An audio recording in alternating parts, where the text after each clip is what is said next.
don't always get to choose in this life, win and lose in this life, but I'ma prove in this life, we can move in this life.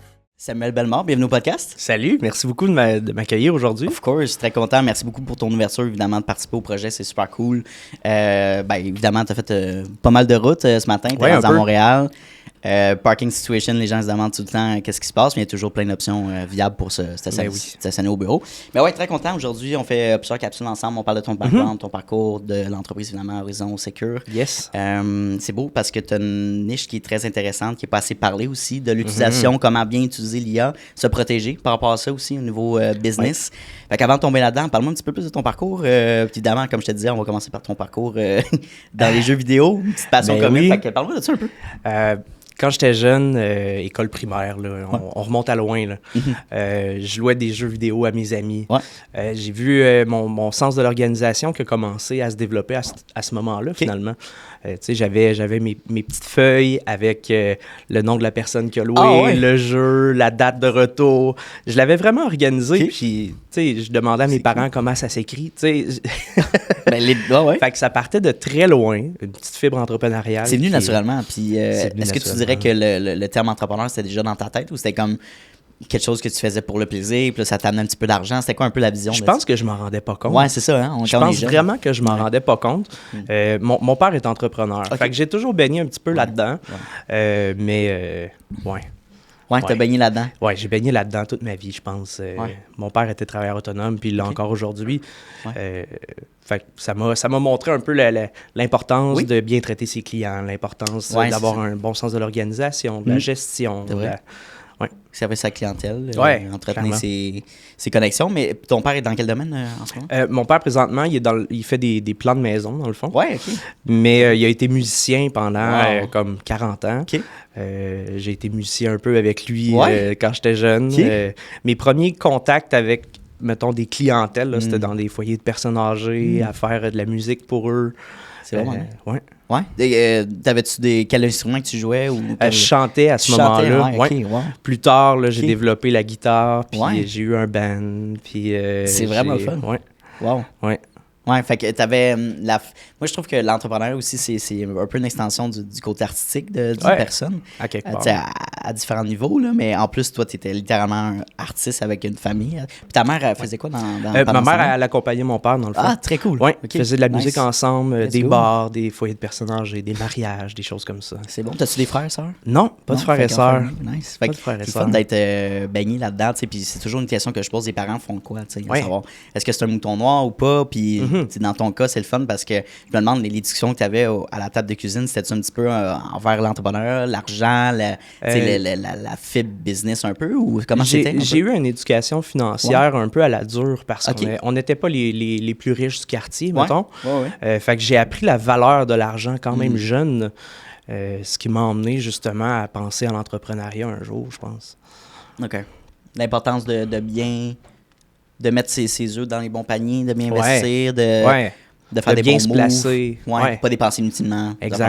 Exact. Ouais, c'est tellement important, surtout dans tes débuts en affaires, tu peux pas te permettre. Les jeunes, malheureusement, tu sais, puis j'ai 26, comme j'étais plus comme ça il y a quelques années quand je me suis lancé, mais de genre, on fait énormément d'argent la première année. On pense qu'on fait beaucoup d'argent la première année parce qu'on voit ça sur les réseaux, puis c'est comme, honnêtement, tu peux pogner une good luck puis vraiment avoir une opportunité en or, mais la plupart du temps, la plupart des gens qui se lancent vont arrêter ou fermer leur entreprise d'ici 5 ans. En 5 ans de lancement. Fait que, passer le cap des 5 ans, c'est une grande étape pour un entrepreneur.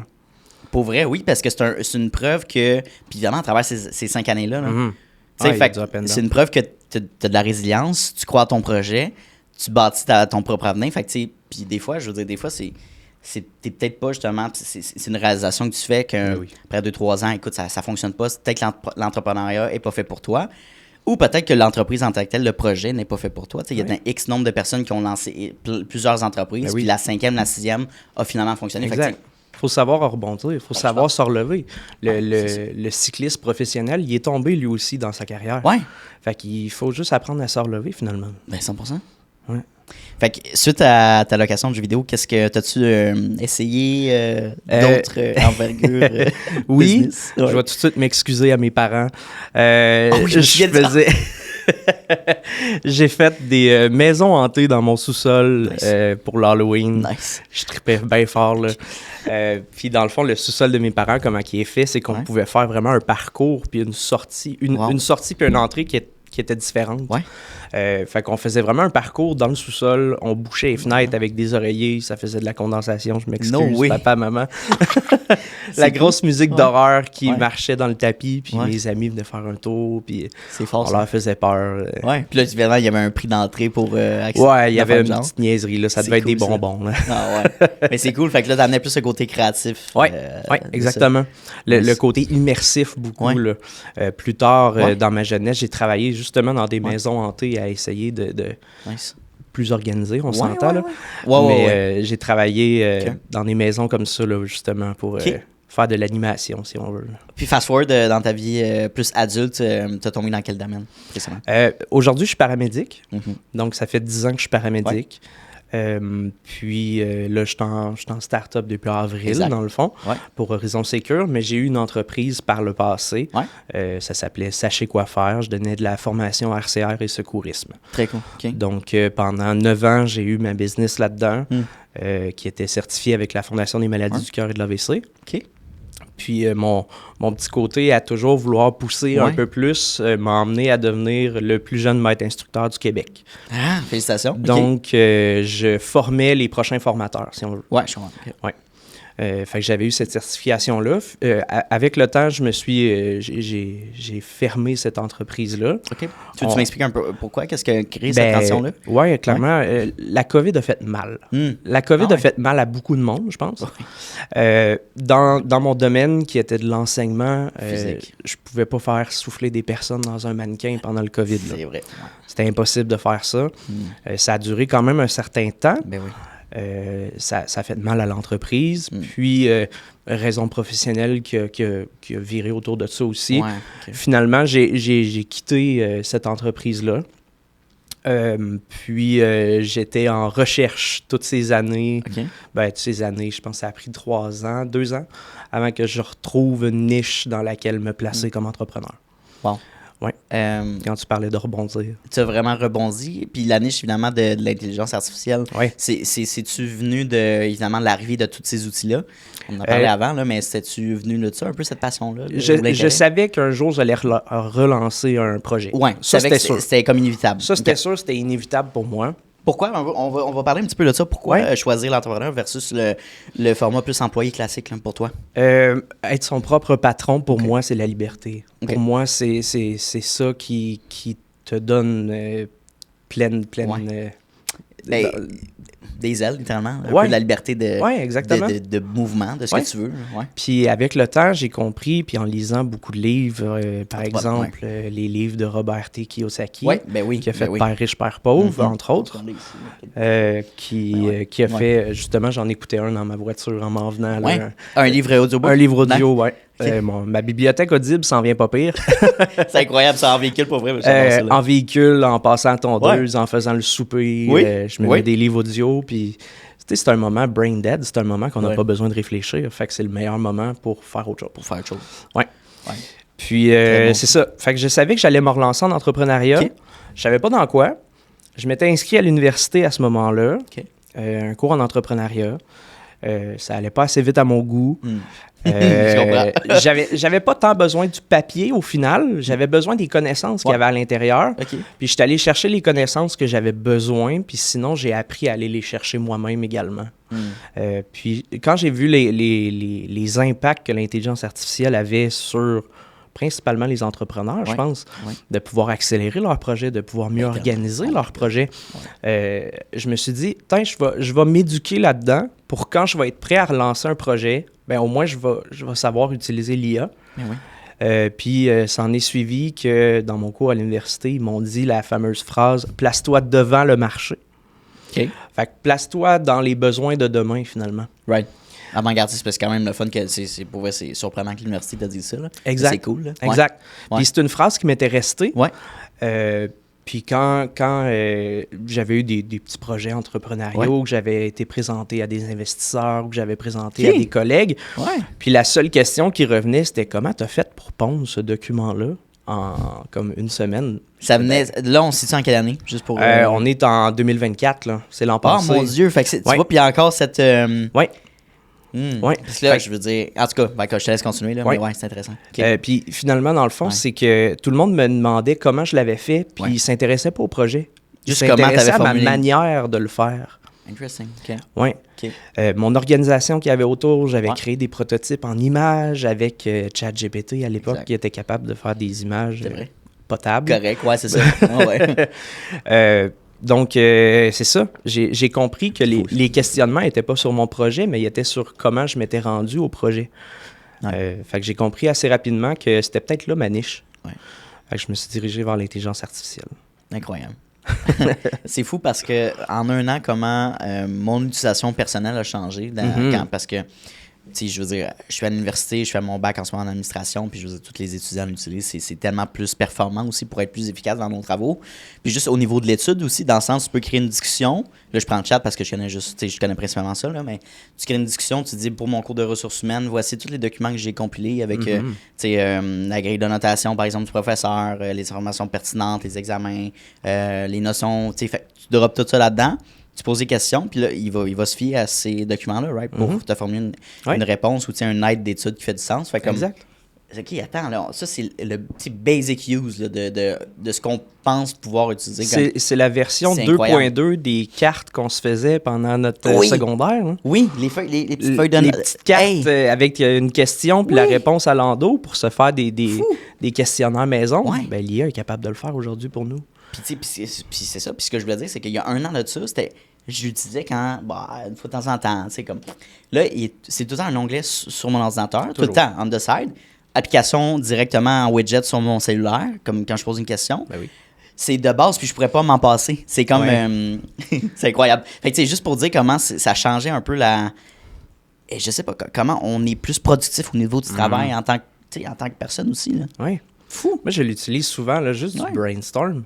Oh, ben, exact. J'adore ça, là, d'ouvrir justement ChatGPT, parce qu'on nomme celui-là, là, mais ouvrir ChatGPT puis de discuter avec lui. Oui, jaser. C'est le fun il trouve des facettes qu'on n'avait peut-être pas imaginées dans l'idée qu'on avait. Oui, exact. Puis je pense puis ce qui va devenir de plus en plus important dans l'utilisation de ces IA-là, c'est de poser les bonnes questions puis d'amener les bons détails aussi, parce que plus la question est générale, plus moins il y a de détails, plus il va te donner quelque chose qui est très général, très générique, ou il va assumer aussi des réponses. Il faut faire attention à ça. Est-ce que ce que tu mentionnes dans ton document ou dans ta réponse, c'est véridique? Il dit, je me suis basé sur certaines choses, j'ai assumé.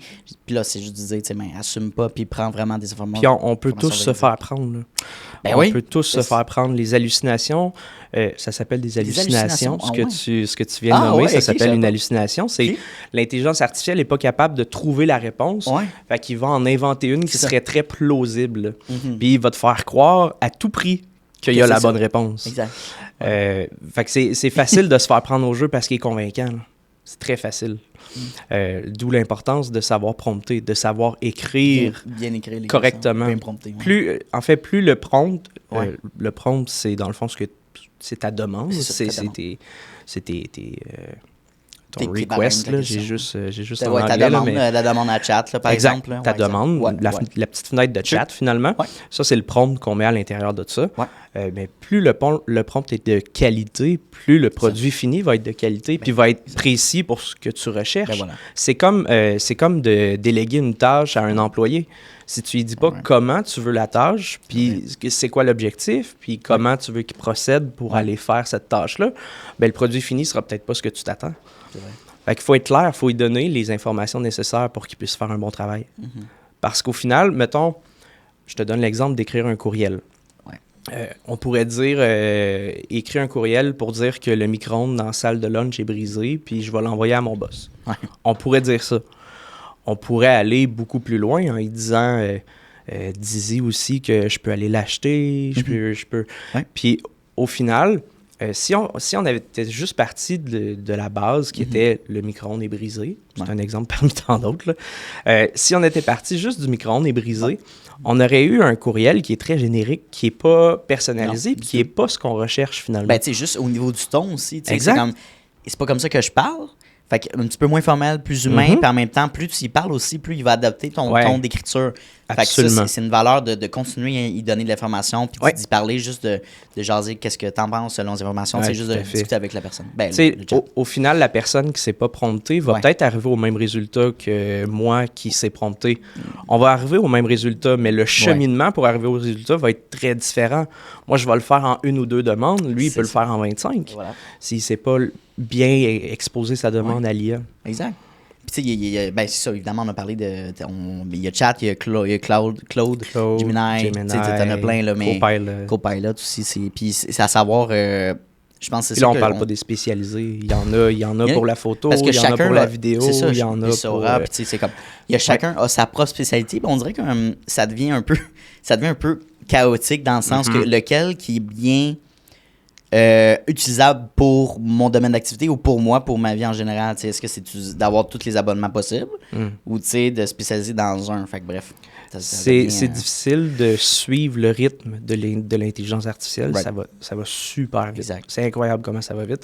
Je te l'ai dit tantôt hors caméra, mais je pense que le temps qu'on tourne le podcast, il va en avoir 5 nouvelles. Oui, c'est ça. Puis, vu que c'est encore très jeune, ben, c'est qu'il y a des gens qui trouvent des utilités très particulières, très spécifiques, puis qui les développent facilement, parce que maintenant, le métier de développeur s'est simplifié avec l'intelligence artificielle. C'est pas complètement remplacé, mais c'est... Pas remplacé. Les grosses baselines sont très, très remplaçables, du moins. Exact, exact. Fait que ça va plus vite, ce qui fait que le développement va encore plus vite. Puis là, on a vu les États-Unis dernièrement qui ont fait des investissements monstres dans l'intelligence artificielle, qui vont emmener aussi des évolutions dans l'intelligence artificielle. Si on prend juste l'enjeu, évidemment, il y a un enjeu environnemental, mais de création, puis peut-être opportunité, si on regarde peut-être au Québec, dans le sens de bâtir des serveurs aussi, dans des places qui sont relativement froides. Oui. Fait que peut-être ça va amener justement ça. On sait dans le fond que les data centers, ça dégage énormément de chaleur. Puis il faut les refroidir. Parce que sinon, les pièces électroniques vont brûler tout simplement. Là. Fait qu'effectivement, comme tu dis, dans un milieu froid, c'est un bon milieu, mais maintenant, il ne faut pas que ce soit trop froid non plus. Il y a comme juste un milieu. Puis il y a tout plein de caractéristiques. Je ne suis pas un expert pantoute en data center, mais reste qu'il y a beaucoup de paramètres à prendre en compte. Présentement, là, ça coûte vraiment très, très, très, très cher faire rouler des intelligences artificielles. Côté écologique, on a plus de misère là-dessus. Dans mes formations, je dis souvent, je ne vais pas utiliser ChatGPT pour écrire un courriel à mon collègue de travail dans le bureau d'à côté. Parce que pour la conscience environnementale. Ben, c'est une utilisation qui est non nécessaire, à mon sens. Interesting. Tu sais, j'ai pas besoin que ce soit le courriel parfait avec les formules de politesse, puis les exemples, puis les... Mais non, c'est mon collègue d'à côté. Restons humains. Restons humains à travers la technologie. Oui, parce que évidemment, plus on l'utilise, plus on devient affiné pour... déterminer un courriel ou une formulation de phrase est écrite par l'IA. Fait que c'est comme... Si une discussion informelle avec un collègue, whatever, puis c'est comme formaté par une intelligence, c'est comme... Pourquoi t'as pas pris le temps de m'écrire normalement comme un humain, tu sais? C'est pas grave si t'as des petites fautes, whatever, ta formulation est pas parfaite. Quand c'est dans ce contexte-là, je suis complètement d'accord. Gardons ça humain, tu sais. Puis il y a un autre aspect aussi de ça, je pense que ça rend un peu les gens paresseux. Ben oui. Tu veux pas, tu sais, t'écris ton brouillon, t'écris tes mots, tes lettres, OK, là, tu copies ça, tu le mets dans le chat, puis là, OK, forme-moi quelque chose qui est clean. Mais rendu là, c'est... Puis il y a des gens qui font un copier-coller de la première réponse qui fait pas de sens. Il faut continuer à le lire, il faut continuer à le valider, il faut garder notre esprit critique. 100%. On peut pas laisser une machine décider pour nous, là. Quand je fais par exemple, je l'expose en formation également, mais je leur montre comment faire une prise de décision, si on veut. OK. Donc, assisté par IA. Mais il faut lui demander d'être neutre. Il faut lui demander d'être impartial parce que je veux pas que ce soit la machine qui prenne la décision pour moi. Je veux juste les informations qui viennent avec choix A, choix B. C'est quoi les enjeux? C'est quoi les conséquences? Mais tu viens de toucher un bon point, justement. Quelqu'un, justement, qui veut peut-être optimiser son utilisation de l'IA pour que ça soit bien adapté à son utilisation. Quel genre de questions quel genre de barème qu'on devrait envoyer à chat avant, par exemple? Oui. Dans le fond, j'ai développé une méthode. Ça s'appelle la méthode NAR. Elle est disponible sur mon site web gratuitement. Les gens peuvent y accéder. Il n'y a pas de problème. J'ai pas réinventé la roue. Je me suis basé sur des principes de prompt engineering qui sont bien connus. Puis je l'ai adapté un petit peu à ma sauce de comment moi je l'utilise l'IA. Puis comment pour moi ça fonctionne finalement. Fait que c'est la méthode NORD, N-O-R-D. Chaque lettre veut dire un petit quelque chose. Là, par exemple, le O, c'est objectif. Le R, c'est raisonnement. Puis c'est un peu justement la base, le minimum qu'on devrait donner à l'intelligence artificielle pour avoir un résultat qui fait quand même du sens. On peut aller bien plus loin que ça. Là. Wow. On peut aller vraiment plus loin que ça, mais la base, là, je dirais que la méthode NORD, pour moi en tout cas, ça fonctionne super bien. Puis mes clients me disent aussi que ça fonctionne très, très bien. Bien, clairement. Parlons un petit peu plus de ton offre de service, formation que tu viens de mentionner. Concrètement, à quoi on peut s'attendre quand on vient travailler avec Samuel? Quand on vient travailler avec moi, il y a comme 2 grands volets, si on veut. Il y a le volet formation, conférence, que j'offre en salle, sous inscription, ou que je peux être, je sais pas, faire un partenariat avec un autre professionnel, ou faire un partenariat avec un regroupement de X professionnels. J'ai travaillé avec le réseau RH dernièrement. J'ai donné une conférence pour eux. J'ai travaillé avec des chambres de commerce pour, justement, leurs membres ils ont tout le temps des AGA annuels ou des choses comme ça. Fait que je me présente là-dedans, puis je donne des conférences. Je me promène pas mal avec ça. Puis le deuxième volet qui est vraiment en entreprise, qui s'adapte aux entreprises, qui est un offre basé sur 3 grands piliers, qui est un diagnostic de l'entreprise, fait un portrait technologique de où est-ce... Technologique. Fait que ça touche à quoi quand on parle du portrait technologique? Ben, on regarde dans le fond où est-ce qu'ils en sont présentement avec l'intelligence artificielle et avec les technologies en général. Je veux voir le niveau d'aisance des employés avec la technologie. Parce que si 95% de l'entreprise, c'est des gens qui tapent à un doigt sur le clavier puis qui ont de la misère à ouvrir leur courriel, ben le défi va être différent que si je travaille avec une équipe de gens qui ont 25 ans puis qui sont déjà capables de coder, par exemple. Est-ce que ça rentre un petit peu dans la question du fit client, à savoir, as-tu une préférence à travailler avec une entreprise qui est un petit peu plus... justement affiné vers la technologie, l'utilisation de ces outils-là? Ben, ça me simplifie la vie, ça, c'est sûr. Mais j'aime les défis. C'est sûr, parce que ça amène quand même du plaisir aussi. Oui, oui, totalement. Puis souvent, les meilleurs échanges, je les ai justement avec les gens qui connaissent moins ça. Les meilleurs échanges en formation, c'est comme ça que ça se passe. Ça. Nice. Oui. Puis client idéal, ben oui... c'est sûr qu'une entreprise qui est ouverte à l'innovation, c'est eux qui vont m'engager. Oui, parce qu'ils voient la valeur aussi. Exact. Ils voient la valeur ajoutée. Ils voient que coût versus bénéfice, ben, ça va être rentable pour eux. Oui. Fait que là, excuse-moi, on va continuer. Le portrait technologique, ensuite, c'est quoi la deuxième? En fait, dans le diagnostic, là, on fait le portrait technologique. On regarde quel outil technologique ils utilisent.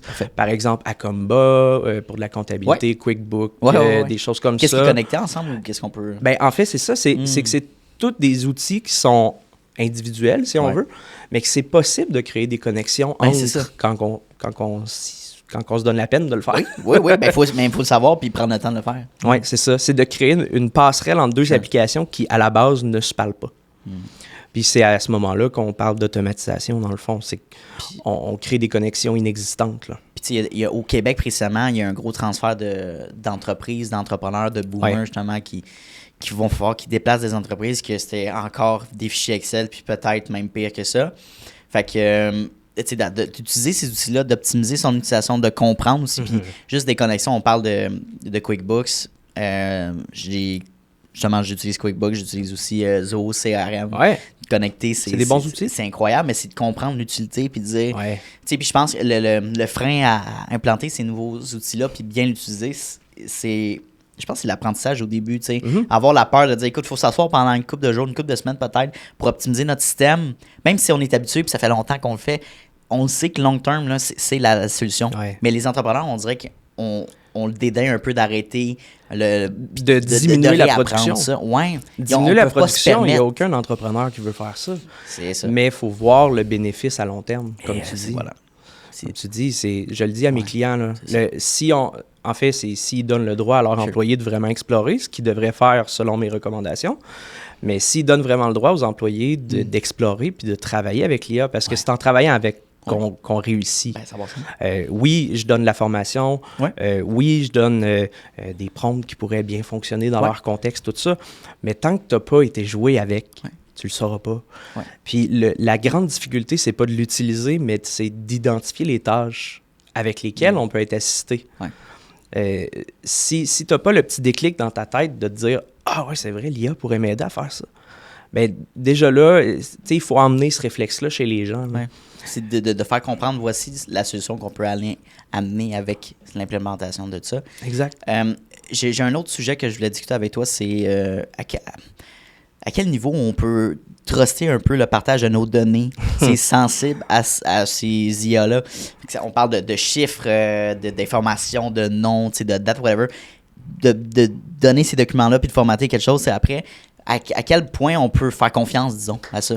C'est un très grand point qui est très difficile à discuter parce que le Québec, on est en retard sur tout ce qui est légal dans le monde de l'IA. Oui, c'est pas encore... On est en retard. On est clairement en retard. Il y a eu des projets de loi qui avaient été lancés, si je ne me trompe pas, pendant que Trudeau était au pouvoir. Mais ça n'a pas non, en fait, c'est que dès qu'on a changé pour Carney, ces projets-là ont pris le bord, puis on en a restarté des nouveaux. Fait qu'on est tout le temps à dire, on commence à créer un projet, puis avant qu'il naisse vraiment, on le met à la poubelle, puis on en repart un. Exact. Fait qu'on est en retard côté législation, ce qui fait en sorte que présentement, la plupart des entreprises, c'est un peu le free-for-all. Les employeurs, ils font pas de réglementation autour de l'IA. C'est ça. Pour la plupart, ils savent même pas que ça existe, puis ils savent même pas que leurs employés l'utilisent au quotidien. Puis, je suis rentré dans des entreprises qu'il y avait des documents plus que confidentiels qui se faisaient partager à ChatGPT. Et voilà, c'est ça. Puis à ce moment-là, moi, j'ai levé des flags. J'ai dit, c'est dangereux. C'est peut-être pas la bonne pratique parce qu'on parle de souveraineté de données à ce moment-là. Là, c'est qu'on... Pour que les données soient correctement gérées, il faut qu'ils soient gérés par une compagnie du coin puis des serveurs du coin. Le problème, c'est que ChatGPT, c'est hébergé aux États-Unis. Fait qu'on perd le contrôle des données qu'on lui donne.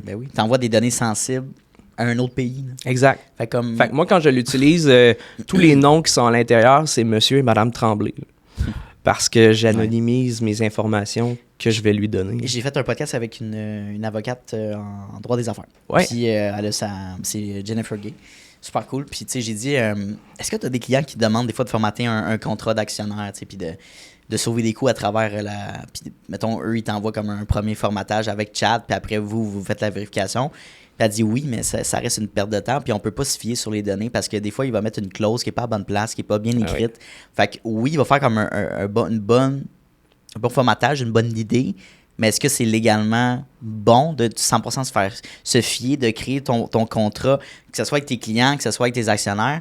Ben non, il faut toujours double vérifier, puis c'est tellement quand on parle au niveau légal, c'est tellement des données sensibles, des informations sensibles, que tu peux pas te permettre de te tromper. Quand une clause est mal écrite, ou c'est pas clair, ou c'est pas... Exact. Tu peux vraiment te trouver... Une faute de français qui passe sur un réseau social, c'est pas la fin du monde. Ouais. Gérer une clause qui peut avoir des impacts légaux, ça c'est un autre game. Right. Fait que tu sais, c'est vraiment... Ça revient à l'utilisation, puis faire attention à ça. Puis on dirait que les gens, ils voient pas peut-être le risque. Peut-être que les plus grosses entreprises, ils ont peut-être un frein à savoir, ben écoute, les données sensibles, on va attendre que ce soit peut-être... Mais c'est un gros sujet. C'est un très gros sujet. Il y a beaucoup d'entrepreneurs avec qui je parle qui n'ont aucune idée qu'il faut faire attention aux données comme ça. Là. Puis on peut peut-être pas laisser les employés travailler avec ce qu'ils veulent, quand qu'ils veulent, comme qu'ils veulent. Il faut peut-être réglementer autour de ça. D'ailleurs, je travaille avec un cabinet d'avocats qui au besoin, dans le fond, là, je réfère mes clients pour créer justement les politiques d'entreprise, créer les contrats avec les clients, créer pour que tout soit correctement fait. Oui. C'est bien. Comment tu adaptes justement à la formation que tu as fait au niveau des employés, au niveau des exécutifs, des leaders, des gestionnaires? Présentement, la demande est surtout dans le côté administratif parce que c'est l'endroit où est-ce qu'on optimise le plus leur processus. Oh, je comprends. C'est l'endroit où est-ce qu'on réussit à gagner le plus de temps, à gagner de l'efficacité. Puis de plus en plus, on voit la diminution de l'erreur humaine aussi. Parce que des comptables, par exemple, qui vont recopier des données d'un fichier Excel dans un autre fichier Excel à la main, ben, ça se peut que m'amener à la tchoum, puis qu'elle accroche le 9, puis que ça marche pas. T'sais. Ça balance plus, ouais. Donc, l'intelligence artificielle, elle se repose pas, elle prend pas de pause, elle dort pas, elle mange pas. Puis, elle repasse ce que tu lui donnes. Exact, exact. Fait qu'on sait qu'elle va faire le travail.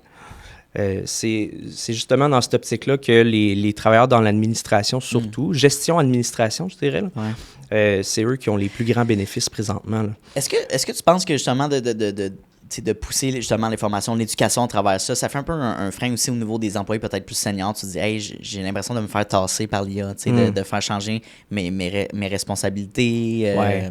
J'ai peur un peu. Y a-tu un peu cette sensation-là? Ben, c'est humain. Hein? Ouais. Même moi qui connais quand même bien l'IA, je pense, j'en ai peur moi aussi parfois.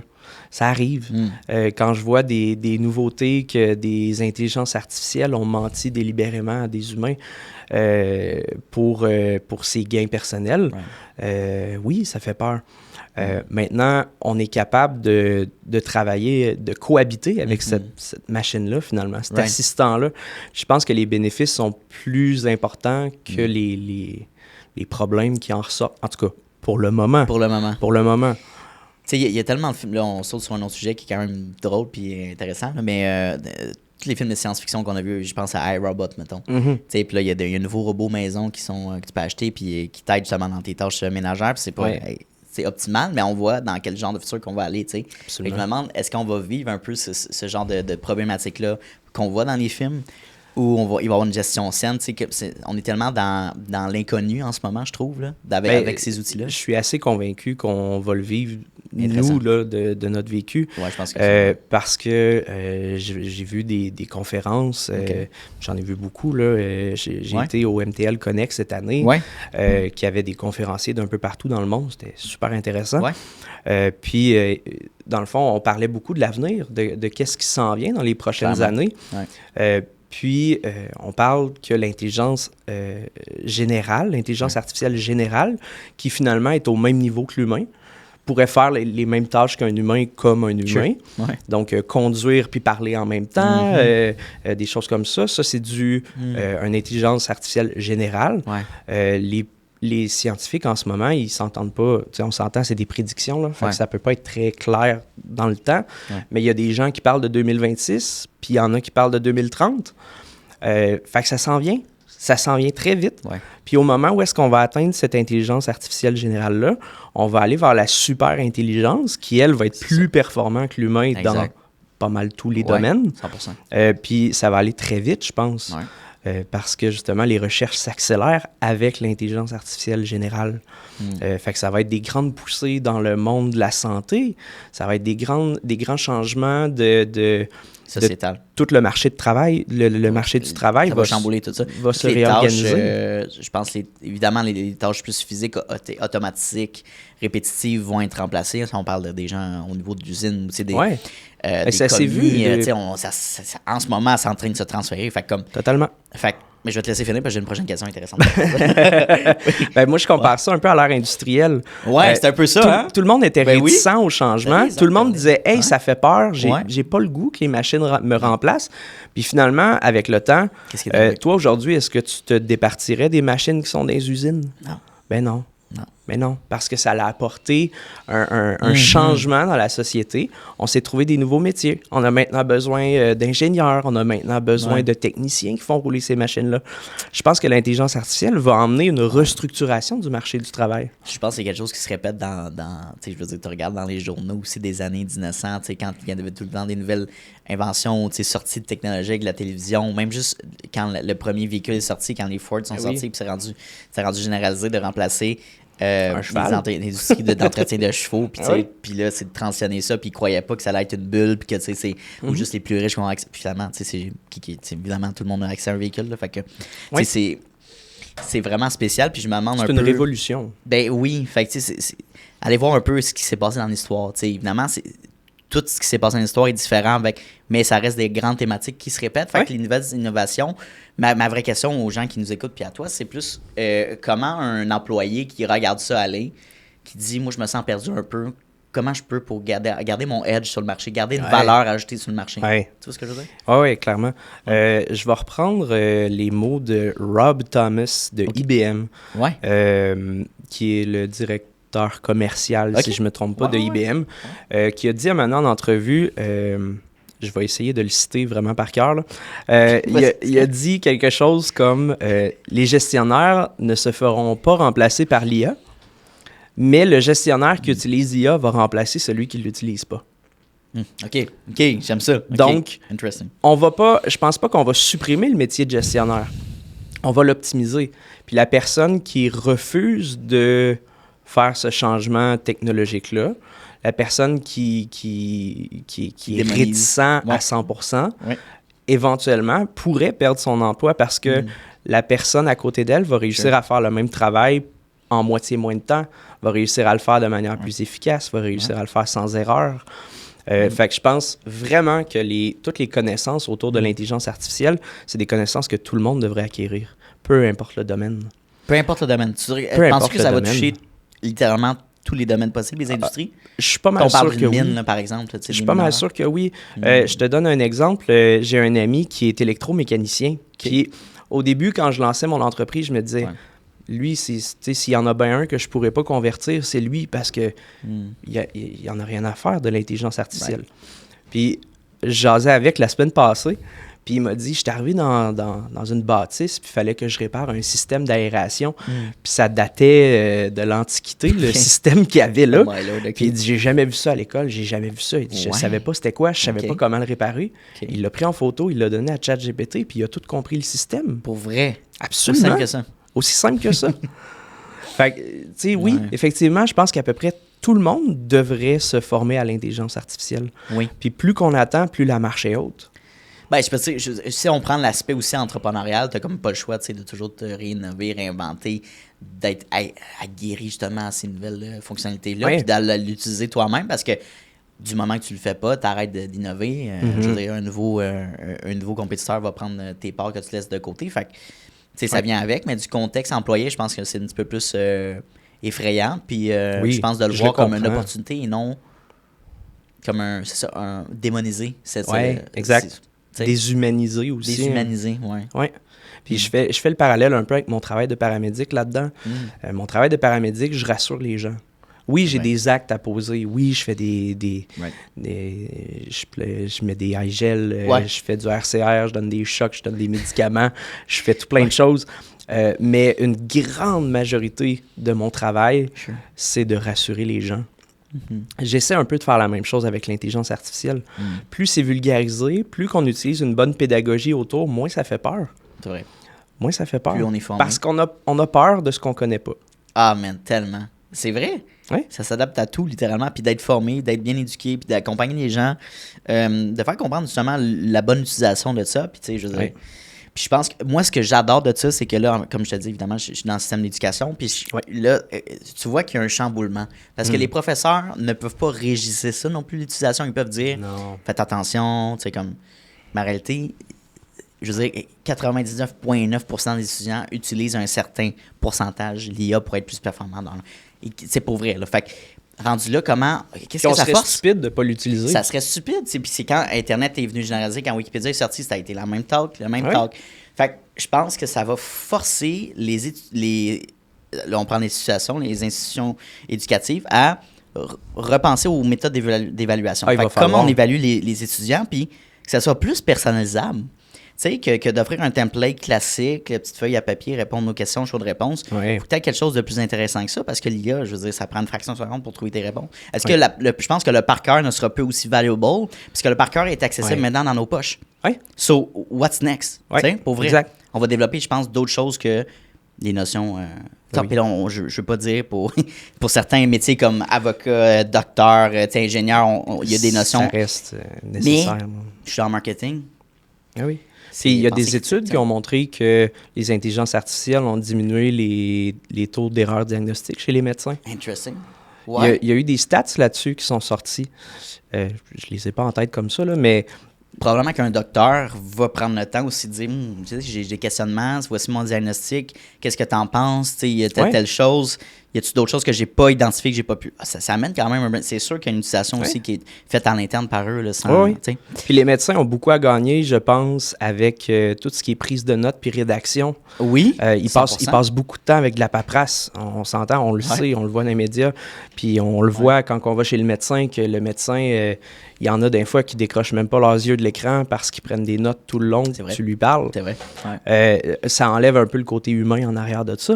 Tandis que si on met une intelligence artificielle qui prend les notes pour le médecin, ben le médecin est 100% focus à discuter. Il est avec toi. Il oublie pas. Exact. Puis là, tu crées la connexion humaine, mais quand il prend des notes, je veux dire, il y a un certain pourcentage de gens qui sont capables de faire les deux, je pense, mais la majeure partie des gens, quand tu es divisé entre prendre les bonnes notes, ne pas oublier, écouter la personne, tu peux pas amener renchérir des informations importantes. Tu peux manquer des petits bouts importants. Tu peux manger des petits bouts, tu sais. Puis je prends un exemple concret, quand je fais à chaque rencontre préparatoire, j'ai, ça c'est niaiseux, là, c'est juste le transcript à travers le Google Meet qui est parti. Ça me donne les informations pertinentes textuellement. Fait à la place de prendre des notes comme je faisais avant pendant le meeting, je parle avec la personne. Puis je m'assure qu'il y a un suivi qui fait du sens à travers le transcript, puis that's it. C'est un focus humain. Oui, c'est ça qui est important, puis ce qui est valorisé. Puis, fait qu'on change un peu l'industrie. Ça vient, c'est de comprendre un peu cette fonctionnalité-là, puis d'optimisation pour notre vie. Oui. Puis on peut l'utiliser dans notre vie de tous les jours. C'est pas juste au travail. Là. C'est pas juste la job. Ben non. Ça. J'ai déjà pris une photo de mon frigidaire parce que j'avais pas le goût d'aller à l'épicerie. J'ai dit à ChatGPT, sors-moi une idée de qu'est-ce que je pourrais manger avec ce que j'ai. Ça, c'est très cool. Ben oui. Je fais ça tantôt. Ben oui, pour vrai, c'est essaye! Ouais, puis je veux dire, c'était quoi le résultat? Ça m'a sorti une coupe de repas, mais bon, mon frigidaire était vraiment vide. OK, non, mais j'ai mangé des toasts. Mais même un frigo qui est plein, tu te dis, oh, mon Dieu, je sais pas. Ben oui. Tu prends une photo, puis je savais pas que c'était aussi... Tu peux sortir une recette? Ben oui. Ça va, on dirait que c'est comme un peu... T'as une idée... La limite, c'est ta pensée créative, à la limite. Totalement. T'as une idée ou une bonne C'est de le tester. C'est de le tester. Parce qu'on ne le verra pas en formation, qu'il y a des possibilités comme ça. On n'a pas le temps de passer chaque créneau un par un. Ça va trop vite. C'est pour ça que je mets beaucoup d'importance dans aller explorer, aller l'essayer. Puis tu te démontres, puis tu l'expliques à travers tes formations aussi, de dire, regarde, voici tout ce qu'on peut faire. Puis je veux dire, ça fait une réalisation à comment on peut être beaucoup plus vraiment performant à travers ça. Mais ouais, l'utilisation personnelle aussi, c'est hyper pratique. Je veux dire, oui, totalement. Tu as des questions. Puis j'avais vu un prompt de quelqu'un qui avait mis ça sur les réseaux. Tu te dis, après quelques années d'utilisation, tu te dis, depuis nos premières discussions, fais-moi un profil de personnalité sur c'est incroyable, moi. Qu'est-ce qui reflète ma personnalité? Comment tu la vois? Puis ça te fait quand même une belle description. Puis à la limite, sois pas gentil, sois rationnel dans ta réponse, mettons. Puis à la limite, il nous connaît mieux que nous, là. Ben, c'est ça. Puis suggère-moi des choses que je pourrais faire pour améliorer telle chose. Si j'ai des difficultés en communication, si j'écris justement d'une mauvaise manière, tu sais, optimise un peu. Tu sais, on devient des meilleurs humains au bout de l'année. Ah oui. Puis l'humain, ça a été démontré dans la santé, l'humain doit continuer à apprendre toute sa vie. On doit continuer à apprendre. C'est vrai. Mais maintenant, on a une source d'apprentissage infinie. Infinie. Dans ma voiture, je peux discuter avec ChatGPT et dire apprends-moi comment une tornade se forme. C'est un sujet qui... ça n'a pas rapport, là. Mais oui. Pourquoi pas? Pourquoi pas? Ben, littéralement. Puis, tu sais, des fois, tu as des questions banales. Tu sais, je peux pas demander ça à quelqu'un, c'est niaiseux. Tu vas demander à Chat, là. Puis, des fois, c'est des questions très personnelles, tu sais. Puis ça devient quasiment une maman numéro 2, genre. Quand on parle du côté personnel, là. Il faut tout le temps se méfier des biais puis des hallucinations. Les biais, dans le fond... Je vais essayer de faire ça simple. L'intelligence artificielle est entraînée sur une masse de données qui est énorme. Puis, par exemple, si toi puis moi, demain, on décidait d'écrire 100 articles par jour, puis que dans tous nos articles, on dit que les bananes sont bleues, puis qu'on donne ça à l'intelligence artificielle pour qu'il s'entraîne, si on donne un pourcentage élevé d'articles basés là-dessus, il va prendre ça. Ben, il va penser que les bananes sont bleues. Vous pensez que c'est véridique. Ouais. Ben oui, parce qu'en fait, il réfléchit pas, là. C'est juste des probabilités. Ben oui. C'est une question de probabilité, l'intelligence artificielle. Au jour qu'on se parle aujourd'hui, là, ouais. c'est des questions de probabilité. Ouais. Fait que les biais, oui, il y a des intelligences artificielles qui peuvent être sexistes, il y en a qui peuvent être racistes, parce qu'ils ont été entraînés sur des textes qui, majoritairement, vont dire que... C'est pas la personnalité de l'IA en tant que telle, c'est y adapter un peu les informations qu'il y a. Exact. Puis je pense qu'aussi, si on prend ChatGPT et d'autres IA, mais il veut aussi plaire à l'utilisateur. Ah oui. C'est un petit peu plus dans la manière du parler, puis dans la réponse qu'il va te donner. On lui dit une idée, puis il va dire « Wow, t'es le meilleur, c'est révolutionnaire. » Fait que comment on fait on prend ça avec un grain de sel? Comment tu vois ça? Ben, en fait, ça, je pense que c'est un côté marketing. Non, ouais, je pense vraiment qu'il y a un côté marketing là-dedans. Ouais. Parce qu'on aime ça, se faire dire qu'on est bon, qu'on est beau, qu'on est fort.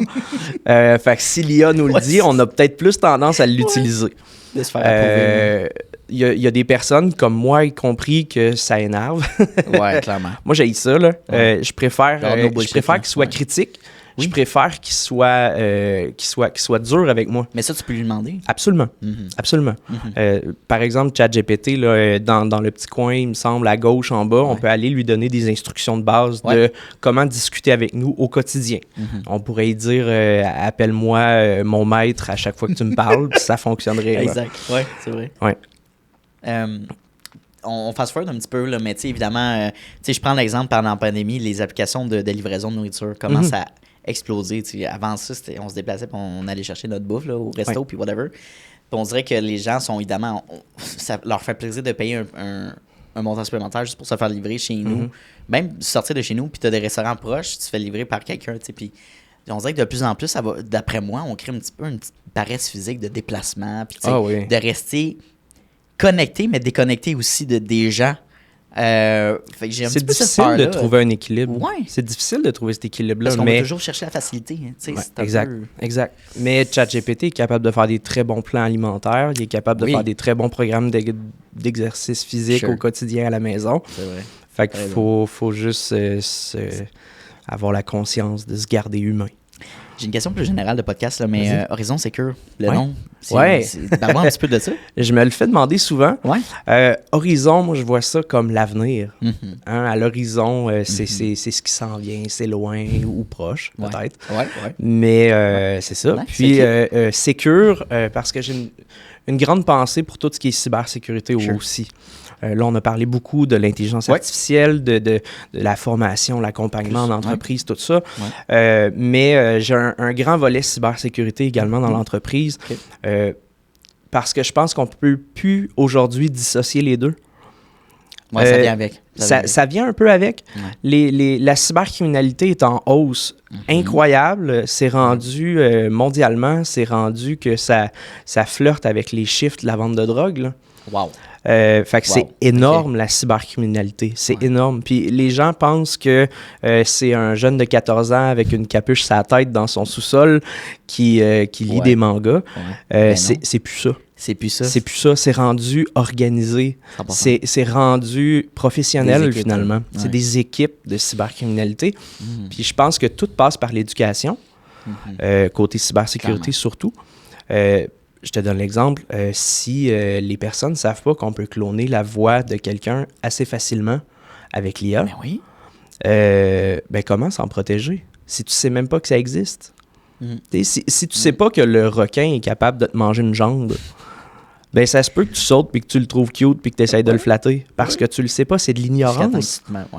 Fait que je pense que l'éducation, c'est super important dans la cybersécurité, de dire aux gens, mettez donc pas vos photos de voyage pendant que vous êtes à Paris sur les réseaux sociaux. Pendant ce temps-là, tu dis que ta maison est vide, finalement.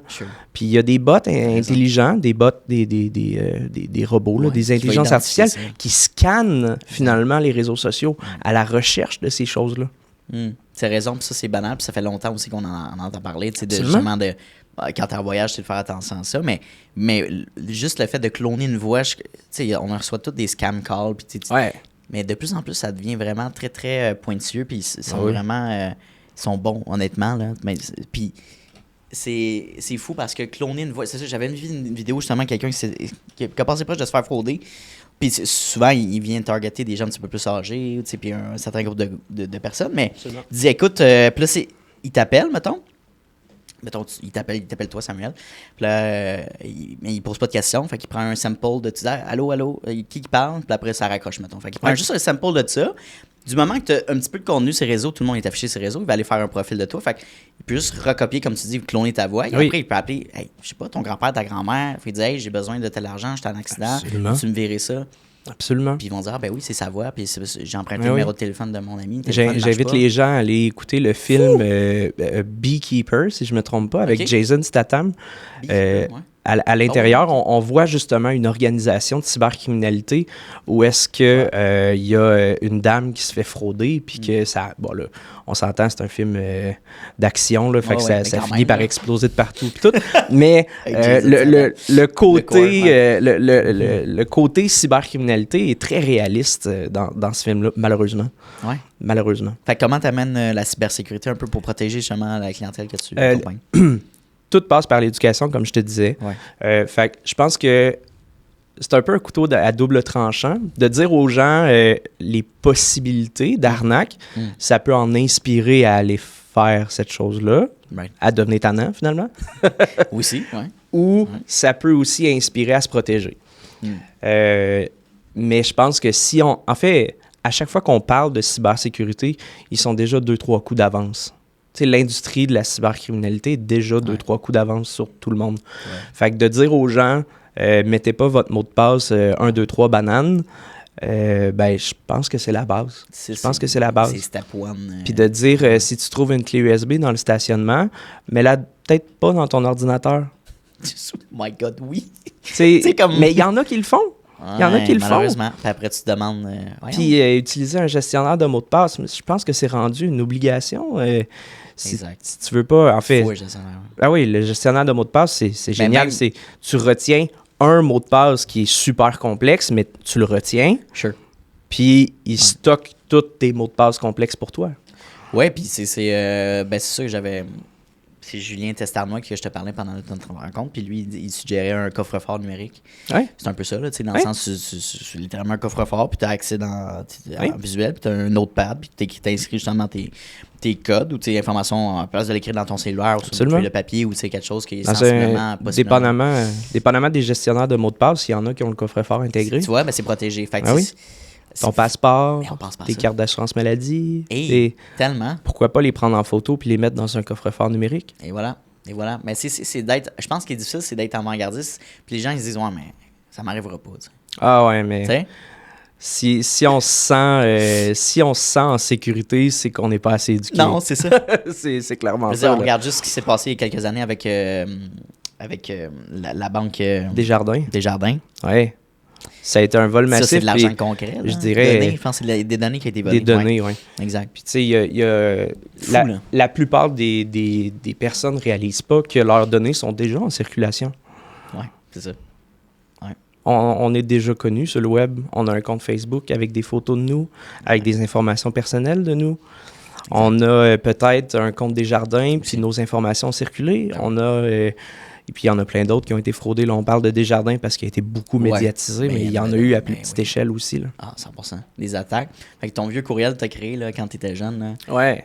Peut-être le changer ou en créer un autre justement pour tes autres opérations plus sécurisées. Exactement.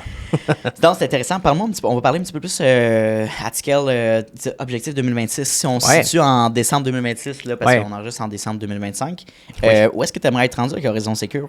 C'est une très bonne question. Puis je me suis posé la question en m'en venant justement de où est-ce que je me situe parce que le monde de la technologie va vite, ce qui fait que mon entreprise, je ne sais pas où est-ce qu'elle va être dans 1 an exactement. Okay.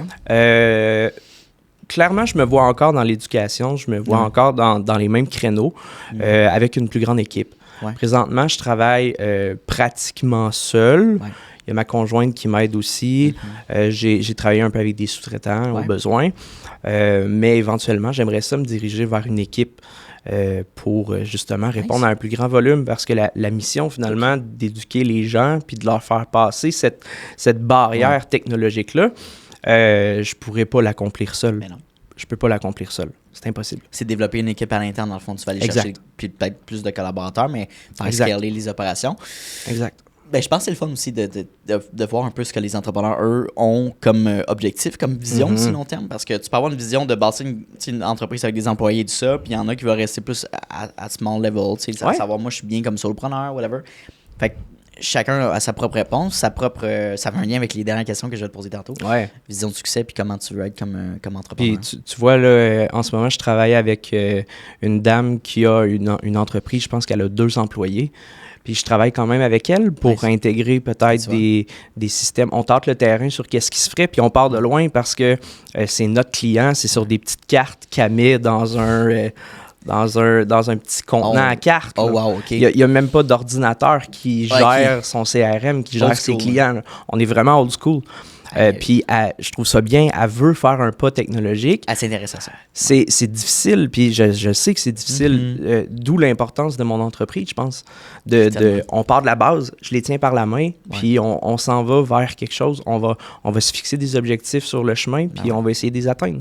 Ben ouais. Non, c'est clair. Moi, je trouve ça vraiment, c'est une belle mission aussi. C'est d'aider les gens, l'impact est concret. Parce que tous les trucs que tu donnes, c'est évidemment l'information, si on prend plus le côté corporate, c'est concret, c'est pour c'est entrepreneurial, c'est pour la mission d'entreprise, pour optimiser les opérations. Mais ça vient quand même donner des bonnes pistes de solutions au niveau de l'utilisation personnelle. On en parle aujourd'hui. Surtout un sujet que je voulais te poser au début, que j'ai pas pris la chance. Paramédic et Horizon Secure, comment tu fais pour jumeler ton horaire? Est-ce que tu es capable de dormir? Comment ça marche? C'est quoi ça, dormir? C'est pas vrai. Gourou! Non, je réussis à dormir, oui. Ouais, bravo, c'est très bon. Non, mais c'est cool. Je dirais que j'ai optimisé ma vie avec l'intelligence artificielle. Très bonne prêcher réponse. pour sa paroisse. Ouais, littéralement. Hein? Donc, c'est pas tout le temps facile. Comme tout le monde, j'ai des défis. Là. Ouais. Comme tout le monde. J'imagine. Ouais. Comme tout le monde. Ouais. J'ai 2 enfants, 2 jeunes enfants. En plus. J'ai un berger australien. Ça a du gaz. En plus. Fait que oui, j'ai des journées occupées. Ouais. Mais j'adore ce que je fais. Puis j'ai pas l'impression de travailler quand je travaille. Tu sais, quand je couche les enfants le soir, puis je m'en retourne à l'ordinateur jusqu'à minuit le soir, j'ai pas l'impression de travailler. Ouais. Puis je suis pas en fait, je fais pas mal rien d'autre. Tu sais, mon divertissement, c'est d'écouter une vidéo YouTube sur l'IA. Pour vrai? Ou d'écouter un livre audio sur l'entrepreneuriat ou la gestion. Fait que je m'assis pas devant une série Netflix. Ouais. Là. Même quand... OK, mais c'est intéressant comme tu viens de toucher un bon sujet. Est-ce que tu penses... T'as pas l'air de la personne, là, mais tu sais, de travailler tellement puis d'être dans son day-to-day parce qu'on en mange de ce qu'on fait. Oui, clairement. Est-ce que tu te mets des fois des limites ou des barrières, tu te dis il faut vraiment que je prenne parce qu'inévitablement, je l'ai vécu, tu veux un petit peu plus, tu peux vivre de l'épuisement maintenant, ou de la fatigue. Clairement. Fait que je me demande qu'est-ce que tu fais toi, patron, pour prendre du temps pour toi. J'ai réduit un petit peu mes heures sur l'ambulance pour l'instant. Cool. Tranquillement. Okay. L'entreprise n'est pas viable pour que j'y travaille vraiment d'en vivre, finalement. Ouais, c'est une transition. Puis de toute manière, je tripe ambulance. Là. J'adore ce que je fais. Ça fait 10 ans que je le fais. Je le ferais plus aujourd'hui si j'aimais pas ça. Puis je pense qu'à peu près n'importe quel paramédic dirait ça aussi, parce que la journée qu'on n'a plus la flamme, tout vient nous atteindre. On travaille dans un milieu qui est quand même complexe, on travaille avec des humains qui sont en détresse. C'est pas facile tous les jours. Émotionnellement, physiquement, les deux. Fait de diminuer un petit peu mes heures, ça m'a justement donné un peu plus de temps. Puis je me book des créneaux famille. Okay, c'est important pour moi. C'est super important pour moi. Tu as parlé de ta conjointe aussi, j'imagine? Absolument. Fait que là, c'est familial, mais aussi avec ton... Exact. Exact. Fait que à toutes les fins de journée, vers 4h30, j'arrête 4h15, j'arrête de travailler. On va chercher les enfants à la garderie. Puis là, c'est moment famille jusqu'au dodo. On pense plus à job, on fait une séparation. Puis les paramédics, on est bon pour faire des séparations. Si on était si on n'était pas bon, pas le choix, right? Si t'étais pas bon pour séparer ta vie pro à ta vie personnelle, tu vivrais avec beaucoup d'images, beaucoup de sons, beaucoup de... C'est parce que c'est là que le choc post-traumatique va embarquer. Puis je suis passé par là, par le passé, puis j'ai pas envie d'y retourner. Fait que je segmente ma vie justement pour pas que ça arrive. Faut que tu dissocies parce que je veux dire, si tu tombes dans les émotions puis dans dans ce que tu as vu dans il la faut les suranalyse. Il faut les vivre. OK. On n'a pas le choix d'y vivre.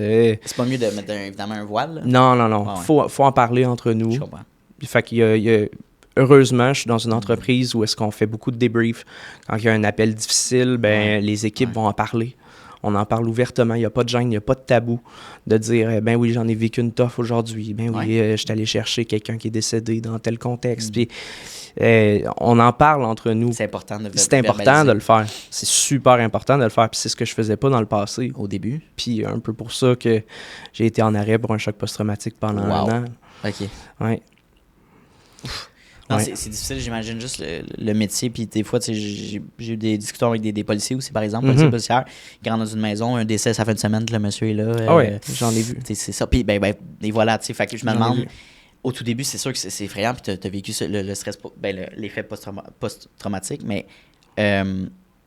par la suite, évidemment, verbaliser, c'est de la formation, c'est de la thérapie, qu'est-ce qui est offert dans OK, on va être paramédic, mais qu'est-ce qui tu t'enlignes vers quoi, justement, pour être prêt à ça, pour les prochaines fois? Je vais parler pour mon entreprise parce que je ne sais pas les autres, là, mais nous, il y a beaucoup de débriefs, comme je te disais. Okay. On a accès à des psychologues au besoin. Ouais. On a accès à Sentinelle. C'est ça, Sentinelle? Non, c'est pas Sentinelle, c'est...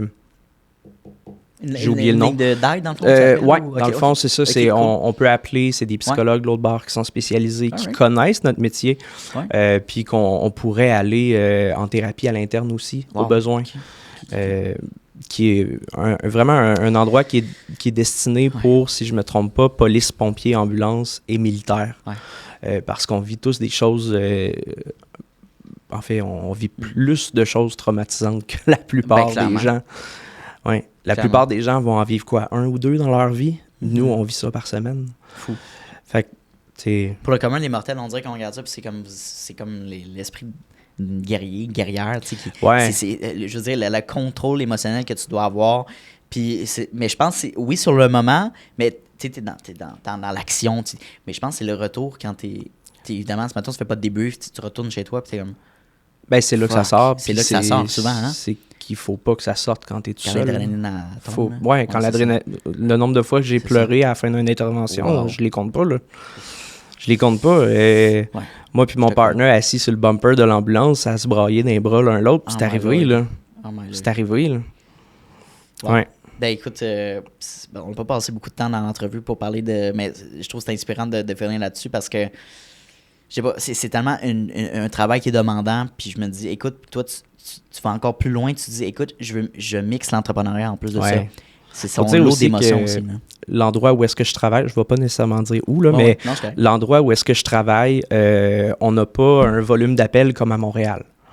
Fait qu'on n'a pas les calls back-to-back, puis on en a 15 pendant notre chiffre. Je comprends. 15, j'exagère un peu, là, mais on n'en a pas 8-10 dans notre chiffre. Là. Ça arrive des journées qu'on n'en a pas pantoute. Ça peut arriver. 1 ou 2, ça peut arriver aussi. Ce qui veut dire que tous les moments où est-ce que j'ai pas de patient puis où est-ce que je suis en attente, je me mets le max sur les genoux puis je commence à travailler. Nice. Je commence à faire des petites tâches. Je gère mes réseaux sociaux. Tu fais des tâches connexes, fait que tu en profites parce que dans le fond, comment fonctionne, c'est on-call un peu? Oui, si on veut. Dans le fond, je suis 12 heures de temps à caserne puis j'attends. J'attends 12 heures de temps. Je suis de garde 12 heures de temps. Tant qu'à attendre, il y en a qui vont sortir une PS5 puis qui vont commencer à gamer. Il y en a qui vont lire des livres. Il y en a qui vont roupiller en après-midi. Il y en a... moi, j'ai mon max et les genoux puis je travaille. J'aime ça. Puis je fais des téléphones. Puis ça je fais les 100 pas. Cette flexibilité-là. C'est pas tous les employeurs ou les emplois qui... Mais c'est une chance d'avoir cette possibilité-là. Tu sais, souvent, les gens ils disent « Ah, mon Dieu, t'as réussi à accomplir telle chose, t'as été chanceux. » tu sais. Moi, je crois fortement au fait qu'on crée notre propre chance. C'est pas venu de ça. Tu sais, oui, t'as peut-être aligné les bonnes étoiles, t'as fait les bonnes connexions, mais c'est toi qui as pris le temps d'amener ton Mac et de travailler à job. Là, pour vrai. Là. Puis j'ai des collègues qui me regardent un peu croche quand je sors mon Mac puis je commence à travailler. Ils disent, voyons, il est 5 heures du matin, relax, tu fais là. Ouais, c'est ça. Voyons, relax. Ouais, ça doit être spécial. Mais écoute, moi, je te félicite. Là. C'est incroyable. Moi, c'est inspirant d'écouter quelqu'un qui fait autant. Je me vois, puis je suis comme, mon horaire de temps est tellement bloqué, puis je mets tellement de temps d'investissement, j'imagine juste d'avoir 2 occupations en même temps. Mais ton but optimal, j'imagine, c'est évidemment, tu veux bâtir puis scaler ton entreprise, c'est de faire une transition complète. C'est ça? Si tu as l'opportunité. Je suis pas certain que je vais quitter 100% l'ambulance. OK. Parce que c'est une passion encore. Là. J'en vis encore, je l'ai. On le voit pas, je suis en chemise, là, mais je l'ai tatoué sur moi. Là. Nice. C'est une passion. Là. Ouais. Fait que, ça fait partie de toi. Ça fait partie de moi. Fait que je pourrais pas 100% couper mes contacts patients. Je peux pas faire ça. Tu peux réduire des heures, mais je peux réduire des heures, mais en tout cas, pour l'instant, l'objectif, c'est pas de complètement quitter. On s'en parlera dans un an, voir où est-ce que t'es rendu. Mais je te crois. Non, mais je te crois à 100%. Mais pour l'instant, c'est pas l'objectif. J'aime ça. Incroyable. OK, on va tomber avec les 2 dernières questions de l'entrevue, mon cher. Yes, sir. Fait que, avant de tomber là-dedans, j'ai d'autres questions. Vas-y. Quand tu te couches le dimanche soir, là, puis on va focuser sur Horizon, là, puis te lever le matin, tu te dis, hey, je travaille sur mon entreprise. Qu'est-ce qui donne le goût de te lever, puis de pomper, puis d'attaquer la journée? C'est quoi la petite flamme initiale, tu dirais? Là? Ça me tente pas. Nice. Non, mais je suis comme tout le monde, là. Je suis un humain normal. Je suis un humain normal, là. Je me lève ça quand le cadran il sonne. Là. Ben non, quand le cadran il sonne, je fais tabarnak, déjà. Au fret en plus. Ben oui, tu sais, je suis comme tout le monde, là. Mais c'est de l'autodiscipline, je pense. Ouais. C'est beaucoup d'autodiscipline. Justement, quand... Le soir, là, quand j'écoute pas du Netflix puis que j'écoute des trucs sur l'intelligence artificielle, à quelque part, c'est une autodiscipline aussi. Oui. Les personnes qui vont au gym à tous les jours, c'est une autodiscipline. 100%. Fait que c'est un peu comme ça que je le vois. Quand je me lève le lundi matin, de un, je book moins mes lundis matins parce que je sais qu'ils sont plus rough. Mais ça, c'est la flexibilité d'amener aussi ta propre horaire. C'est la flexibilité d'entrepreneur. Ça, c'est le fun. Choisis tes... Ça, c'est vraiment le fun. Je pense que le point commun de cette question-là, c'est d'amener le dimanche soir, tu n'as plus le dread de te lever le matin, de dire, écoute, que ce soit un lundi ou un samedi, là, ou un vendredi soir, le classique vendredi soir, on sort. Ouais. Pour moi, c'est la même chose qu'un lundi matin. T'sais, pour vrai, dans le sens, oui, il y a des choses moins le fun dans nos tâches, mais la ligne générale, c'est que j'ai hâte de commencer le travail que je fais parce que c'est mon bébé, c'est une extension de moi-même, puis j'adore ça. Puis je souhaite ça à tout le monde, littéralement. Ah oui. Pas obligé d'être avoir un projet qui est passionne au point que ça les motive à se lever le lundi matin. On peut prendre un paramédic ou quelqu'un un employé qui est tatoué de la business, qui adore ce qu'il fait, puis qui a hâte de se lever puis d'aller travailler. Mais c'est ça le succès, selon moi. Pour toi, c'est... Fais ça la transition. Vas-y. On parle de succès. Fait que ta vision du succès, toi, fait que souvent, on parle des acquis matériels, de l'argent, un compte en banque, une grosse multinationale, whatever, des voyages à pu finir. Comment, vraiment à la base, là, qu'est-ce qui t'amène un succès pour toi? Ma famille. Okay. Clairement. Ma famille. Cool. Ça fait 18 ans que j'étais avec ma conjointe. Hey! Encore une fois, félicitations, parce que c'est très rare dans nos âges. Oui, là. dans notre génération. J'ai 33 ans, là, puis très rare. C'est rare que des gens sont déjà à 18 ans de couple, dont 5 ans à distance. Ma conjointe était à l'université à Montréal, puis j'étais en Mauricie. On soupait sur Skype le soir. J'échappais du spaghetti sur mon clavier, puis on soupait ensemble à tous les soirs. Fait que, oui, ma famille, c'est plus que tout, là. Mes 2 petits garçons. Qu'est-ce qui fait qu'un couple fonctionne autant après 18 ans? Comment tu as su que c'était la bonne? Je pense qu'on a appris à se connaître sous différents angles. Puis on est en train de continuer à apprendre à se connaître à quelque part parce qu'elle m'aide beaucoup dans l'entreprise en ce moment. Puis on n'avait jamais vraiment travaillé ensemble, du travail pro. Là. On n'avait jamais vraiment fait ça ensemble. Puis on se découvre que, OK, il y a des petites embûches à travailler en couple. Sure.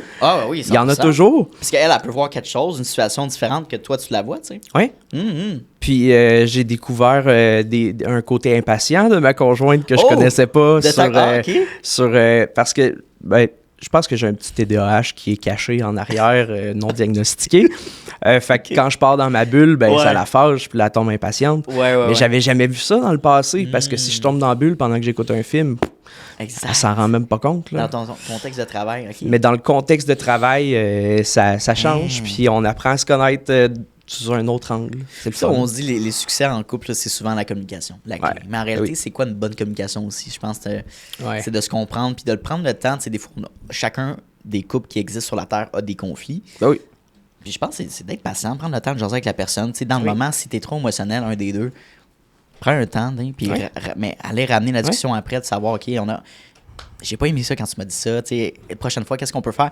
C'est comme une relation partnership, relation collègue Clairement. de client. Ben Une oui. situation, tu Ben oui. abordes la problématique. Si tu laisses ça couler, puis ça s'accumule, puis ça peut exploser pire. Là, fait que, tu sais, Exact.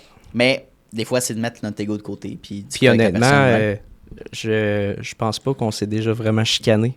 OK. Moi puis ma conjointe. Interesting. Je pense pas que c'est arrivé. Si c'est arrivé, ça se compte sur les doigts d'une main. Justement parce qu'on savez quoi faire. on sait tous les deux que c'est peut-être mieux de s'en retirer, Exact. de se calmer, puis après ça, de discuter. There you go. Moi, je pense que, pour vrai, à la base, même avant même d'être en couple, là, une introspection sur moi. Est-ce que Ouais. j'ai tendance à être tombé dans l'agressivité, dans l'émotionnel? Ouais. Est-ce que j'ai un problème d'ego aussi, de problème d'écoute de l'autre? Oui. OK? Puis à la base, même encore, si on recule, système d'éducation, on en a parlé tantôt, Ouais. mais d'amener des cours puis de la formation sur comment bien communiquer entre humains. Ah oui. Me semble, puis je veux dire, Oui. c'est pas parce qu'on met la tâche un peu sur l'éducation avec les parents, mais si les parents n'ont pas nécessairement eu ça, même chose pour l'éducation financière, Même chose. d'amener Ah cette oui, base-là, tellement. tu sais, dans un cadre un petit peu plus conservateur, plus intéressant avec l'éducation, moi, ça serait plus que pertinent. Oui. Fait que bref... Moi, je pense, honnêtement, ça c'est mon avis personnel, bien ça sûr. n'engage que moi, Oui. mais je pense que le système d'éducation est dû pour une refonte. On parle c'est pas assez ça. de finances, on Ben parle pas des... En fait, on est arriéré. Là. On est Ouais. comme dans les hôpitaux qui travaillent encore avec des fax. Exactement. C'est la Notre méthode qui système avait été d'éducation utilisée. est encore de même. C'est poche parce que il y a certaines personnes, tu sais, puis faut pas mettre de côté, il y a une valeur extrêmement valuable d'aller chercher une éducation. Mais il faut que tu sortes du carré à un moment donné. Ouais. De suivre ce pattern-là, parce que des gens qui sont extrêmement performants dans ce cadre-là qui est plus structuré, mais rendu dans la vraie vie, tu découvres que le cadre n'est peut-être plus plus là. ça. C'est un faux, puis c'est... Ouais. Tu sais, c'est comme Ouais. now you're on your own. Ouais. Maintenant, tu te bâtis toi-même. Fait que il faut que, je pense, la manière que justement on apporte les sujets ou comment on évalue les évaluations, il faut changer ça. Une refonte est nécessaire. Puis on dirait que c'est un talk que ça fait tellement longtemps qu'on en parle. Ouais. Mes amis, mes parents en parlaient, tu sais, c'était... Mais c'est comme... fameuses réformes. Gouvernement, c'est long avant d'implanter des changements. Puis on le comprend pourquoi. C'est trop... C'est gros. Ben oui, c'est tellement une grosse machine, tu sais, C'est puis énorme. je comprends, mais... Fait que oui, je pense qu'il y a une part de responsabilité dans les parents aussi, de dire, regarde, Ouais. d'éduquer les gens. Tu sais, moi, si j'ai pas les connaissances de comment bien optimiser ton CELI, l'utilisation, l'investissement, par exemple, je vais aller t'enligner vers un professionnel, tu sais. Ouais. Mais à la base, si t'es pas capable de faire un budget. Ben, puis c'est parce que tu pourras pas propager la valeur de faire un budget, Exact. propager les bonnes habitudes financières. Ah oui. Moi, je me rappelle, c'est fou, là. puis je suis pas mal sûr que j'ai des enseignants de mon secondaire qui s'en rappellent, Ouais. mais j'étais le premier à lever ma main puis à dire « Mais pourquoi j'apprends ça? Ah ouais, C'est y pas a personne utile qui- pour moi, Il y ça. a personne qui... C'est pas utile. » Puis Ben ils disaient « non, Ouais, pas mais tout. c'est le cursus, faut que tu suives, faut que tu... Ouais, mais comment on va... Ouais, mais je vais l'utiliser dans ma... Moi, je vais l'utiliser comment? Ah, mais faut l'apprendre. Ben, ouais. Tu sais, mais le fameux Pythagore, puis Ben oui. Tu sais, il y a tellement... Puis souvent, on reçoit comme réponse, c'est la pensée critique, puis tu sais, de Ouais. développer Puis des je suis pas skills, hein. contre non plus, mais je pense pas que notre Ouais. système devrait être basé uniquement là-dessus. Non, il y a tellement de cours, je pense. Puis c'est ça. Tu sais, fait que c'est une grosse discussion. On pourrait inviter un professeur, peut-être là, un directeur. Ben Pourquoi pas? Mais oui, puis moi, ça me passionne parce que c'est le futur. Pour vrai, c'est le futur de notre société. Plus les gens Totalement. sont éduqués financièrement, tu sais, humainement, au niveau de la communication, plus tu as une société qui est riche, qui est saine, Ouais. tu as un impact, tu as des gens un petit peu, tu sais, évidemment, plus éduqués. Ça vaut la peine. tu sais. Je vais reprendre les mots de Robert T. Kiyosaki qui Ouais. dit justement que le système d'éducation est fait de manière à créer des employés. Ben oui, ben, puis C'est ça a une été machine à fort, hein. saucisses. Tu sais, les programmes de gestion, mettons, je fais gestion administrative. Mhm. ça forme des gestionnaires. Moi, j'avais la pensée quand je me suis lancé, ça m'a formé comme un entrepreneur. Non. C'est vraiment pas les mêmes topics. C'est deux choses très Tu différentes. sors avec d'autres compétences. On devrait encourager plus, justement, la pensée créative, l'innovation. Ben oui. On va en avoir de besoin, justement, des idées, des têtes. Ouais. Devenir autodidacte. Autonome. Autonome, autodidacte. Exact. Avec l'IA. Ouais. Avec l'IA aussi. Puis, si vous avez des questions pour aller chercher l'information, allez voir Samuel. Absolument. On va finir avec la dernière question. Oui. Qu'est-ce que tu conseillerais à un Samuel de 25 ans en ce moment? Moi, je dirais fonce. On se met des barrières en tant qu'entrepreneur. On se met des barrières. On se dit « Ah non, je peux pas faire ça. Ah non, je peux pas me rendre là. Sure. » Laisse-toi donc rêver. Tu sais? Laisse-toi rêver. Laisse la pensée créative, là, laisse-la aller au maximum. Puis après ça, tu verras comment tu vas faire pour te rendre. Mais je veux pas me dire j'ai pas les finances pour m'acheter ça ici. Ouais. Je veux me dire comment je peux avoir les finances pour m'acheter ça. Qu'est-ce que je peux faire pour m'acheter ça? Exact. Puis de plus en plus, j'ai lu le livre bon Dieu, de Pierre-Yves McSween. En as-tu vraiment besoin? Puis l'autre, c'est Liberté 45. J'ai lu les deux. Il y a certaines notions que je suis complètement d'accord au niveau de l'investissement, mais sans qu'il promouvoie le mouvement FIRE, tu connais, je pense, le mouvement... c'est d'arrêter de travailler après, mettons, 35 ou 45 ans, d'économiser, puis d'être vraiment, tu fais tout pour économiser. Là, tu vis plus, puis mais c'est pas nécessairement d'augmenter ton revenu, c'est vraiment plus de limiter tes dépenses. Moi, mais ça devient, je pense, un mode de vie limitatif, dans le sens, une vie qui est le fun, c'est d'être capable de t'acheter des choses, mettons, à l'épicerie qui s'attendent vraiment, des bons aliments, que tu sais, oui, c'est plus cher, mais je veux manger ça à soir. Je veux me faire une bavette pour aller l'acheter. Puis de pas de regarder le prix nécessairement, puis de budgéter. C'est correct de budgéter, 100%. Mais de dire, regarde, je vais aller en voyage, je vais aller faire telle chose, mais qu'est-ce qu'on fait où je vais investir dans mon entreprise, mais ça me coûte tel montant. Qu'est-ce que je dois faire pour aller chercher ce montant-là et non dans quoi je dois couper? Tu sais, je pense que... Au Québec, on est bon là-dedans de couper puis de trouver tous les meilleurs rabais. Pourquoi on ne switch pas? Puis quelle valeur je peux amener sur le marché pour augmenter mes revenus, augmenter ma valeur? Si tu es un employé, parle à ton employeur. Qu'est-ce que je peux faire pour augmenter mes revenus? Quelle tâche que je peux faire? Comment je peux faire pour optimiser l'entreprise, aller chercher de la clientèle, whatever? Augmenter ta valeur. Plutôt faire un side project aussi? Oui, side project, pour vrai. Puis ça devient que, je pense, tu développes une vie beaucoup plus passionnante, plus valorisante. Oui. En tout cas, dans mon cas, un 8-4 que je fais tout le temps la même affaire, je serais pas heureux là-dedans. Tu t'attends un salaire qui est tout le temps le même, ça amène une stabilité puis un stress de moins. Mais je vise pas, pour ma part, je vise pas nécessairement la stabilité ou la sécurité. Je cherche plus la liberté en arrière de ça. Je cherche vraiment plus la liberté. C'est la beauté de l'entrepreneuriat, mais je pense que tout le monde devrait essayer des endeavors, fait d'essayer des petits projets. Peut-être que tu vas découvrir que c'est pas fait pour toi, mais essaye-le, ça va te former tellement au niveau de l'humain, niveau skills, tout. Puis c'est pas perdu, hein. C'est vraiment pas perdu. Les gens ne vont pas faire de perdre notre temps. Puis, tout ce que j'ai appris en ayant mon entreprise en RCA Secourisme pendant 10 ans, je le réutilise aujourd'hui. Puis c'est pas du Pythagore que j'ai oublié.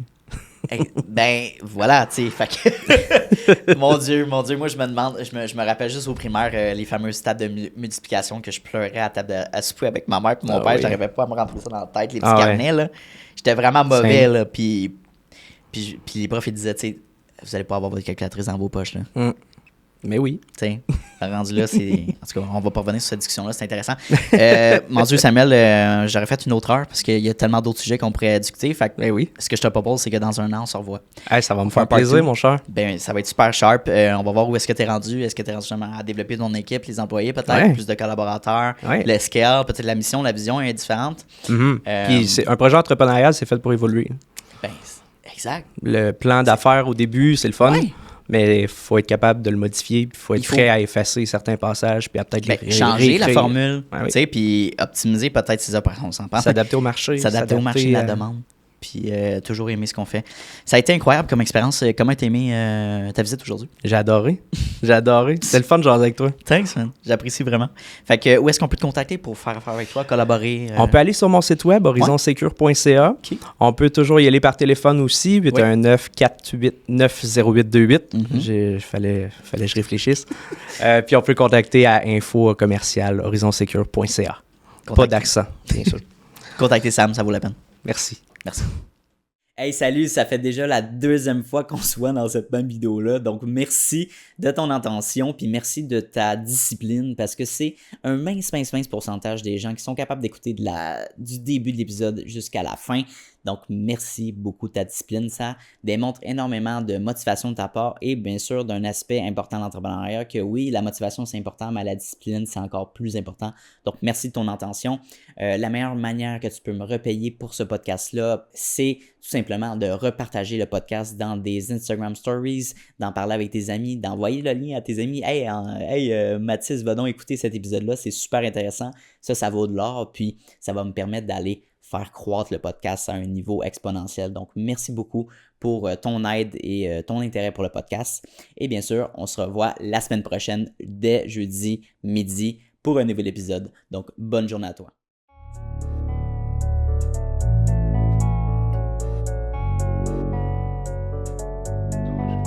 You don't always get to choose in this life, win and lose in this life. But I'ma prove in this life, we can move in this life.